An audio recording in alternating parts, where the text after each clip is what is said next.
बंगाल में 15 साल से सत्ता के शिखर पर बैठी ममता बनर्जी का किला आखिरकार 2026 में ढह गया। लेकिन जब 2011 में उन्होंने बंगाल की सत्ता संभाली थी तो मां माटी मानुष का नारा बंगाल की रगों में दौड़ने लगा था। 2011 के बाद 2016 और फिर 2021 लगातार 3 बार बम्पर जीत के साथ उन्होंने साबित किया कि बंगाल की जमीन पर उनकी पकड़ कितनी मजबूत है। 2021 का विधानसभा चुनाव याद कीजिए, जब बीजेपी ने अपनी पूरी ताकत, अपना पूरा केंद्रीय नेतृत्व और अपनी सबसे बड़ी चुनावी मशीनरी बंगाल में उतार दी थी। तब पैर में प्लास्टर बांधे एक व्हील चेयर पर बैठी ममता बनर्जी ने अकेले अपने दम पर बीजेपी के बंगाल में सत्ता की जमीन हथियाने से जो इरादे थे उसको रोक दिया था। उस एक चुनाव ने उन्हें देश में विपक्ष का सबसे बड़ा और सबसे आक्रामक चेहरा बना दिया था। लेकिन समय का पहिया घूमता है। 3 बजे अभी जब मैं ये वीडियो शूट कर रही हूँ तब तक सिंगूर और नंदीग्राम की लड़ाई से निकलकर सीएम की कुर्सी तक पहुंचने वाली ममता बनर्जी की पार्टी 2026 के बंगाल विधानसभा चुनाव में महज 95 सीटों पर बढ़त बनाए हुए थी।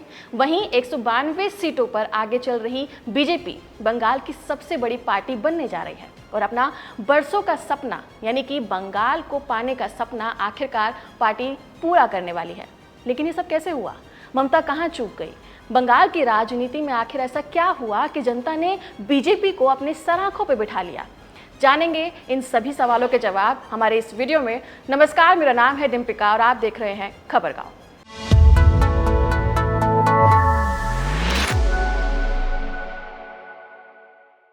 बंगाल विधानसभा चुनाव के नतीजों के बाद अब सब जानना चाहते हैं कि टीएमसी आखिर हार कैसे गई। ऐसे में बात करेंगे उन 5 बड़ी वजहों की जिन्होंने बंगाल में ममता बनर्जी की पार्टी के चूल्हे हिलाकर रख दिए थे। टीएमसी की हार की सबसे गहरी नींव शिक्षा विभाग में हुए उस घोटाले ने रखी जिसने सरकारी टीचर्स के साथ ही सरकारी स्कूल में पढ़ने वाले बच्चों के माता पिता का भी भरोसा तोड़ दिया था। जुलाई 2022 में बंगाल के तत्कालीन शिक्षा मंत्री पार्थ चटर्जी की करीबी अर्पिता मुखर्जी के फ्लैट से 50 करोड़ रुपए कैश बरामद हुआ। बात खुली तो पता चला कि 10 से 15 लाख रुपए की घूस लेकर इन एलिजिबल और अमीर कैंडिडेट्स को शिक्षक बनाया गया था। इस घोटाले के मोडस ऑपरेंडी की वजह से इसे एसएससी और ओएमआर स्कैम भी कहा जाता है। दरअसल घूस देने वाले कैंडिडेट्स अपनी ओएमआर शीट खाली छोड़कर आते थे और टीएमसी विधायक मानिक भट्टाचार्य जैसे रसूखदार लोगों की मिलीभगत से सर्वर रूम में उन खाली पर्चों पर नंबर चढ़ा दिए जाते थे। इसी फर्जीवाड़े की कीमत उन हजारों काबिल युवाओं ने चुकाई थी जो मेरिट लिस्ट में होने के बावजूद कोलकाता में गांधी मूर्ति के नीचे 1000 दिनों तक धरने पर बैठे रहे। जब अप्रैल 2024 में कलकत्ता हाई कोर्ट ने एक झटके में 25,000 से ज्यादा ऐसे फर्जी नौकरियां रद्द की तो बंगाल के युवाओं को लगा कि इस सरकार में नौकरी जो है वो काबिलियत के बेसिस पर नहीं बल्कि पैसे और सिंडिकेट से मिलती है। ममता बनर्जी का सबसे मजबूत वोट बैंक हमेशा महिलाएं रही हैं। इसके लिए ममता की सरकार ने लक्ष्मी भंडार जैसी स्कीम भी चलाई रखी थी जिसके तहत महिलाओं को हर महीने 1000 रुपए मिलते थे। लेकिन संदेश खाली कांड ने इस वोट बैंक को दरका दिया। जनवरी 2024 में ईडी ने भ्रष्टाचार के आरोपों के सिलसिले में टीएमसी के पूर्व नेता शाहजहां शेख से पूछताछ करनी चाहिए, जिसके बाद ईडी अफसरों पर हमले की खबरें आई। ये मामला बंगाल के पूर्व मंत्री ज्योति प्रिया मालिक से जुड़ा हुआ था जिन पर राशन सिस्टम पीडीएस के फंड में घोटालों का आरोप था। ईडी का कहना है कि इस घोटाले में शाहजहां शेख उनके करीबी सहयोगी थे। जनवरी में ईडी ऑफिसर्स पर हमले के बाद अभी सुलग ही रही थी कि फरवरी 2024 में संदेश खाली गांव की कुछ महिलाओं ने टीएमसी नेता शाहजहां शेख और उनके समर्थकों पर छेड़छाड़ और शोषण के आरोप लगाए। यौन शोषण और जमीन कब्जाने की बातें बाहर आईं तो पूरा बंगाल दहल गया था। हाई कोर्ट की ओर से मामला सीबीआई को सौंपा गया और उससे पहले 55 दिनों तक पुलिस और प्रशासन की मदद से शाहजहां शेख बचता रहा था। इस घटना से ममता की जो मजबूत वोट बैंक रही महिलाएं थी उनके पास ये साफ मैसेज पहुंच गया था कि लक्ष्मी भंडार के कुछ रुपयों से उनकी सुरक्षा और इज्जत का सौदा नहीं किया जा सकता। टीएमसी का पुराना वोटर नाराज हो रहा था और इधर बीजेपी ने चुनाव से पहले नागरिकता संशोधन कानून यानी कि सीएए लागू करके एक मास्टर स्ट्रोक चल दिया था। बंगाल के नॉर्थ 24 परगना और नादिया जिले में बांग्लादेश से आए मतुआ और नाम शूद्र समुदाय की बड़ी आबादी है जो दशकों से नागरिकता का इंतजार कर रही थी। लगभग 30 से 40 विधानसभा सीटों पर इस समुदाय का सीधा असर है। 11 मार्च 2024 को सीएए के नियम नोटिफाई होते ही ये पूरा समुदाय, जो 2021 में असमंजस में था, एक मुश्त बीजेपी के पाले में चला गया। इस एक प्रशासनिक फैसले ने बंगाल की डेमोग्राफी का खेल ही पूरी तरीके से पलट कर रख दिया था।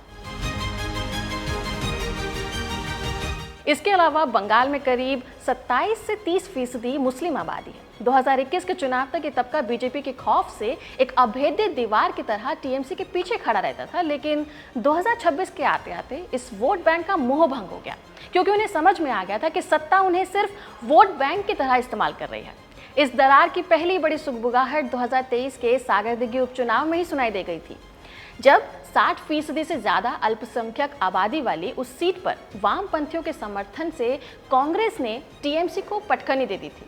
नबन्ना के लिए यह सीधा मैसेज था कि अब अल्पसंख्यकों के एक मुश्त वोट मिलना आसान नहीं होगा। इस पूरी कहानी में सबसे बड़ा गेम चेंजर बनकर उभरे फुरफुरा शरीफ के परीजादा नौशाद सिद्दीकी और उनकी पार्टी इंडियन सेक्युलर फ्रंट यानी कि आईएसएफ। नौशाद ने मुस्लिम युवाओं से सिर्फ मदरसों और खौफ की बात नहीं की, बल्कि हिस्सेदारी, रोजगार और अस्पतालों की बात भी की।